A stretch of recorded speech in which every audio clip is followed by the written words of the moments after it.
নমস্কার বন্ধুরা, শর্মা রান্নাঘরের আরও একটা নতুন রেসিপিতে আপনাদের সকলকে স্বাগতম। আজকে শেয়ার করব একটা স্ন্যাক্সের রেসিপি। গরম গরম চায়ের সাথে বা সসের সাথে এই স্ন্যাক্স খেতে কিন্তু লাগে অসাধারণ। আর এই স্ন্যাক্সটা দেখতেও হয় খুব সুন্দর। মুচমুচে এই স্ন্যাক্সটা বড় থেকে ছোট সকলেরই খুব পছন্দ হবে। তাহলে চলুন দেরি না করে শুরু করে ফেলি আমাদের আজকের রেসিপি। আজকের রেসিপি বানানোর জন্য প্রথমে এখানে একটা পাত্র নিয়ে নেব। এর মধ্যে দিয়ে দেব 1.5 বাটি ময়দা। এখানে আমি 1.5 বাটি ময়দা ইউজ করছি। আপনারা আপনাদের ইচ্ছে অনুযায়ী ময়দার মাপটা কমিয়ে বাড়িয়েও নিতে পারেন। ময়দা দিয়ে এর মধ্যে দিয়ে দিচ্ছি সামান্য লবণ স্বাদ অনুযায়ী, আর দিয়ে দিচ্ছি 1/2 চামচ কালো জিরে। কালো জিরের ফ্লেভারটা এতে খুব সুন্দর লাগে। আর দিয়ে দিচ্ছি 3 চামচ মতো সাদা তেল। তেলের পরিমাণটা এখানে একটু বেশিই লাগবে। এরপর হাতে করে এই সব উপকরণ ভালো করে ময়ম দিয়ে নেব। এইভাবে হাতে করে ডলে ডলে সুন্দর করে ময়দাটা ময়ম দিয়ে নিতে হবে। এখানে সাদা তেলের পরিবর্তে আপনারা ঘিও ব্যবহার করতে পারেন, তবে ঘি দিলে এর ফ্লেভারটা কিন্তু খুব সুন্দর হয়। দেখুন আমার ময়ম দেওয়া হয়ে গেছে। ময়ম দেওয়াটা ঠিকঠাক আছে কিনা বোঝানোর জন্য এখান থেকে আমি অল্প ময়দা হাতে নিচ্ছি, দিয়ে এইভাবে চাপ দিচ্ছি। যদি এইভাবে দলা পেকে যায় আবার এইভাবে ভেঙে যায় তাহলে বুঝবেন ময়ম দেওয়া ঠিক আছে। এরপর অল্প অল্প জল দিয়ে আমি এটা একটা ডো তৈরি করে নেব। নর্মাল আমরা যেরকম রুটির ডো করি সেই রকমই ডো তৈরি করে নেব। খুব শক্ত বা খুব নরম করব না। আর জলটা অল্প অল্প করেই দেবো, একবারে সব জল দেবো না। সব জল যদি একবারে দিয়ে দেওয়া হয় তাহলে কিন্তু ডোটা নরম হয়ে যেতে পারে।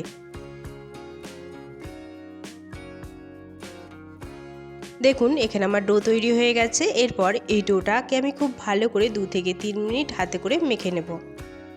আপনারা অনেক রকম স্ন্যাক্সই তো খেয়েছেন, তবে এটা একবার বানিয়ে দেখুন। বাজি রেখে বলতে পারি একবার বানালে সপ্তাহে 2-3 বার তো বানানোর অনুরোধ আসবেই। দেখুন ডোটা আমার ভালো করে মাখা হয়ে গেছে। এরপর একটা ঢাকা দিয়ে আমি এটা 10 থেকে 15 মিনিট রেস্টে রেখে দেব। ডোটা রেস্টে থাকতে থাকতে আমি এদিকে পুরটা রেডি করে নিই।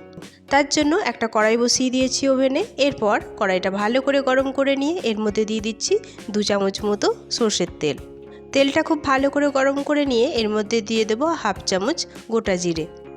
জিরে দিয়ে জিরেটা লো ফ্লেমে ভালো করে ভেজে নেব সুন্দর একটা গন্ধ ওঠা পর্যন্ত। লো ফ্লেমে 15 থেকে 20 সেকেন্ড গোটা জিরেটা ভাজলে দেখবেন সুন্দর একটা গন্ধ বেরোচ্ছে গোটা জিরে থেকে। তখন এর মধ্যে দিয়ে দেব 1 চামচ গ্রেট করা আদা। আমি এখানে আদাটা গ্রেট করে ব্যবহার করছি, আপনারা চাইলে আদাটা পেস্ট করেও ব্যবহার করতে পারেন। আদা দিয়ে এই আদাটা এরপর আমি একটু ভেজে নেব। আদাটা এইভাবে আগে থেকে একটু ভেজে নিলে আদাটা খেতে ভালো লাগে আর আদার কাঁচা গন্ধটাও কেটে যায়। দেখুন এখানে আমি আদাটা খুব ভালো করে ভেজে নিয়েছি। এরপর এর মধ্যে অ্যাড করে দিচ্ছি সামান্য একটু হলুদের গুঁড়ো, আর দিয়ে দিচ্ছি সামান্য একটু জিরের গুঁড়ো, সামান্য একটু ধনিয়া গুঁড়ো, আর দিয়ে দিচ্ছি ঝাল লঙ্কার গুঁড়ো। এরপর নেড়েচেড়ে ভালো করে মিশিয়ে নেব। মিশিয়ে নিয়ে এর মধ্যে অ্যাড করে দেব স্বাদ অনুযায়ী লবণ। লবণ দিয়ে এটাকে ভালো করে নেড়েচেড়ে মিশিয়ে নেব। আর মশলা না ধরার জন্য এর মধ্যে অ্যাড করে দেব সামান্য একটু জল। জল দিয়ে ভালো করে নেড়েচেড়ে আমি এই মশলাটা কষিয়ে নেব। এখানে আমি গুঁড়ো লঙ্কা ব্যবহার করলাম, আপনারা এখানে গুঁড়ো লঙ্কার পরিবর্তে কাঁচা লঙ্কাও ব্যবহার করতে পারেন। লো আঁচে মশলাটা খুব ভালো করে কষিয়ে নেব, মশলা থেকে কাঁচা গন্ধ কেটে যাওয়া আর মশলা থেকে তেল ছেড়ে দেওয়া পর্যন্ত। দেখুন এখানে আমার মশলাটা ভালো করে কষানো হয়ে গেছে। এরপর এখানে আমি একটা সিদ্ধ আলু এইভাবে হাতে করে ম্যাশ করে রেখে দিয়েছিলাম, এটা এর মধ্যে দিয়ে দিচ্ছি। আলু দিয়ে এই আলুটা আমি এরপর মশলার সাথে নেড়েচেড়ে খুব ভালো করে মিশিয়ে নেব।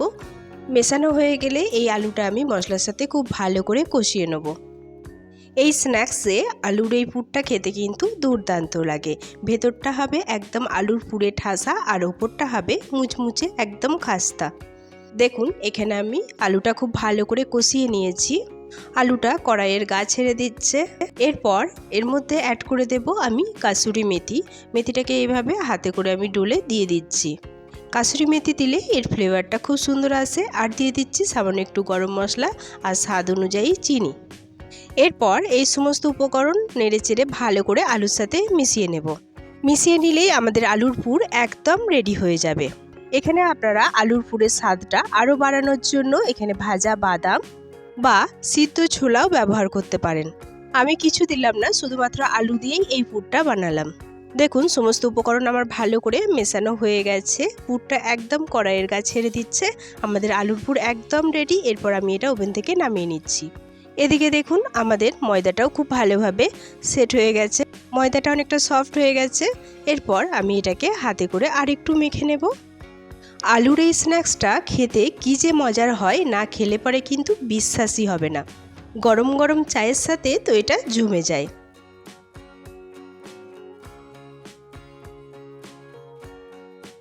দেখুন আমার ময়দাটা খুব ভালো করে মাখা হয়ে গেছে।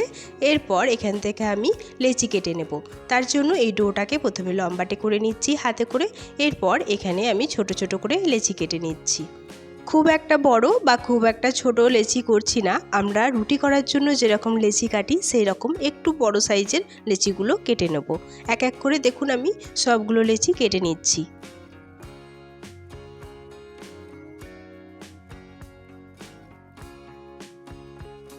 সবগুলো লেচি আমার কাটা হয়ে গেছে। এরপর এই লেচিগুলো আমি গোল করে নেব। তার জন্য এক একটা লেচি নেব আর এইভাবে হাতের তালুর মধ্যে দিয়ে দু হাত দিয়ে এটাকে গোল করে নেব। সেম প্রসেসেই এক এক করে সবগুলো লেচি আমি গোল করে নেব। দেখুন এক এক করে আমি সবগুলো লেচি গোল করে নিয়েছি। এরপর বেলার পালা। তার জন্য এখানে আমি একটা কাঠের চাকতি নিয়ে নিয়েছি। এর মধ্যে আমি একটা লেচি দিয়ে এটাকে লুচির মতো একটু পাতলা করে বেলে নেব। খুব একটা মোটা করার দরকার নেই, একটু পাতলা করে বেলে নেব।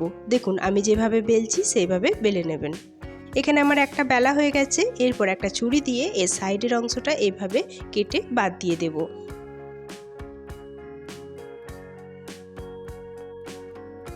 দেখুন আমার সাইডের অংশটা কেটে বাদ দেওয়া হয়ে গেছে। এরপর এর মধ্যে আমি যে আলুর পুর করে রেখেছি সেই পুর 1 চামচ মতো দিয়ে দেব। পুর খুব একটা বেশি দেবার প্রয়োজন নেই, 1 চামচ মতো দিয়ে এইভাবে এটাকে একটু চাড়িয়ে দিতে হবে। পুর দেওয়া হয়ে গেছে। এরপর এর সাইডের অংশ ধরে এইভাবে এটাকে একবার গোল করে নিতে হবে। দেখুন একবার আমার গোল করা হয়ে গেছে। এরপর এর যে ফাঁকা অংশটা রয়েছে এটা আমি ছুরি দিয়ে কেটে নেব। তার জন্য একটা ছুরি নিয়েছি, এইভাবে সরু সরু করে এইভাবে কেটে নিচ্ছি। আমি যেভাবে কাটছি সেইভাবেই সরু সরু করে কেটে নিতে হবে। এটা খুব সহজ কাজ, একবার দেখলেই আপনারা করতে পারবেন। দেখুন আমার কাটা হয়ে গেছে। এরপরে সাইডের যে অংশটা আছে সেই সাইডের অংশে এইভাবে হাতে করে অল্প একটু জল নিয়ে আমি জল লাগিয়ে দিলাম, যাতে সিলটা না খুলে যায়। এরপর এর অপোজিট অংশটা ধরে এটাকে এইভাবে গোল করে নেব। দেখুন সুন্দর করে গোল করা হয়ে গেছে। আর এর জয়েন্টের মুখটা এইভাবে একটু হাতে করে চেপে দেব। এরপর এর সাইডের একটা অংশ এইভাবে একটু মুড়ে নেব। মোড়া হয়ে গেলে এটাকে এইভাবে ধরে ভাঁজ করে অপোজিট প্রান্তে যে মুখটা আছে তার মধ্যে এইভাবে লাগিয়ে দেব। দেখুন এইভাবে সুন্দর করে আমি লাগিয়ে দিয়েছি। আমাদের একটা আলুর স্ন্যাক্সের শেপ দেওয়া হয়ে গেছে। লাগানোর পর এটাকে একটু হাতে করে চেপে দেব।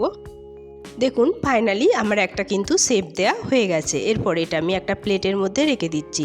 সেম প্রসেসেই আমি বাকিগুলো এক এক করে শেপ দিয়ে নিচ্ছি। দেখুন এগুলো দেখতে কত সুন্দর হয়েছে। কেউ বুঝতেই পারবে না যে খুব সহজে কিভাবে এত সুন্দর একটা শেপ দিয়েছেন। দেখুন এক এক করে আমার সবগুলো শেপ দেওয়া হয়ে গেছে। এরপর যাই পরবর্তী স্টেপে। তার জন্য ওভেনে আমি একটা কড়াই বসিয়ে দিয়েছি। এরপর কড়াইটা খুব ভালো করে গরম করে নিয়েছি। গরম হয়ে গেলে এই গরম কড়াইয়ের মধ্যে দিয়ে দিচ্ছি সাদা তেল। সাদা তেল একটু বেশি পরিমাণে দিতে হবে, কারণ এটা আমি ডিপ ফ্রাই করব। তেল দিয়ে তেলটা আমি হালকা গরম করে নেব, খুব বেশি গরম করব না। তেল থেকে যখন হালকা বুদবুদ উঠতে শুরু করবে তখন এক এক করে স্ন্যাক্সগুলো আমি এই তেলের মধ্যে দিয়ে দেব। হালকা গরম তেলের মধ্যেই স্ন্যাক্সগুলো দিতে হবে। তেলটা যদি খুব গরম করা হয় তাহলে খুব তাড়াতাড়ি কালার চলে আসবে আর ভেতরটা খুব ভালোভাবে কুক হবে না, আর স্ন্যাক্সগুলো মুচমুচেও হবে না। দেখুন এখানে আমি সবগুলো দিয়ে দিয়েছি। এরপর একদম লো ফ্লেমে আমি এগুলো ভেজে নেব। গ্যাসের ফ্লেম কিন্তু হাইতে দেওয়া যাবে না, একদম লো টু মিডিয়ামের মধ্যে এটা ভাজতে হবে। আমার এগুলো ভাজতে মোটামুটি লো ফ্লেমে 5 থেকে 6 মিনিট মতো টাইম লেগেছে। এই স্ন্যাক্সগুলো লো ফ্লেমে ভাজলে এটা কিন্তু খুব খাস্তাও হবে। দেখুন কথায় কথায় আমার এক পিঠ লাল করে ভাজা হয়ে গেছে। এরপর এগুলোকে আমি উল্টে দিচ্ছি। এক এক করে সবগুলো আমি উল্টে দিচ্ছি। সবগুলো উল্টে দিয়ে অপর পিঠও আমি লাল লাল করে ভেজে নেব। লো আঁচে উল্টে পাল্টে আমি দু পিঠই লাল লাল করে ভেজে নেব।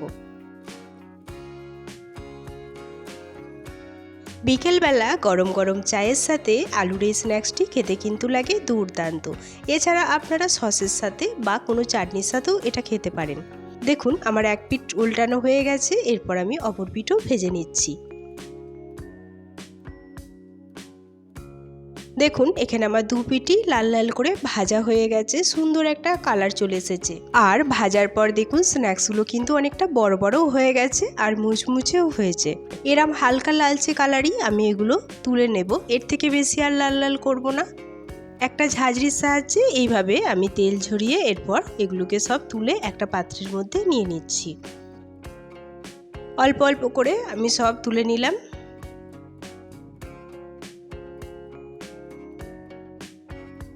দেখুন এখানে আমার সবগুলো তেল ঝরিয়ে তোলা হয়ে গেছে। এরপর পরিবেশনের পালা। এখানে আমি স্ন্যাক্সগুলো একটা প্লেটের মধ্যে সুন্দর করে পরিবেশন করে নিয়েছি। দেখুন এগুলো দেখতে কত সুন্দর হয়েছে। যাকে এই স্ন্যাক্স বানিয়ে দেবেন একবার, সেই কিন্তু বারবার বানানোর অনুরোধ করবে। আর এই স্ন্যাক্সের গায়ের লেয়ারগুলো দেখুন কত সুন্দর বোঝা যাচ্ছে। এটা যেমন দেখতে সুন্দর হয়েছে, সেই রকম এটা কিন্তু খেতেও হয়েছে দুর্দান্ত। এরপর আপনাদের একটা ভেঙে দেখিয়ে দিই যে এটা কতটা খাস্তা হয়েছে। দেখুন এর ভেতরে পুরে ঠাসা আর বাইরেটা কিন্তু মুচমুচে। দেখেই বুঝতে পাচ্ছেন এটা কতটা মুচমুচে হয়েছে। দেখুন দুটো আঙুলের সাহায্যে এটা কিরম চাপ দিলে সহজেই কিন্তু গুঁড়িয়ে যাচ্ছে। তাহলে আমার আজকের রেসিপিটি কেমন লাগলো তা অবশ্যই কমেন্টে জানানোর অনুরোধ রইল। আর নতুন বন্ধু হলে চ্যানেলটি সাবস্ক্রাইব করে পাশে থাকার অনুরোধ রইল। আর যারা এখনও এই স্ন্যাক্সটি বানাননি তাদের কাছে অনুরোধ রইল অবশ্যই একবার বাড়িতে বানিয়ে দেখতে পারেন, আশা করি ভালো লাগবে। আজ এই পর্যন্তই, দেখা হবে আবার একটা নতুন রেসিপি নিয়ে। ততক্ষণ সবাই সুস্থ থাকবেন, ভালো থাকবেন, ধন্যবাদ।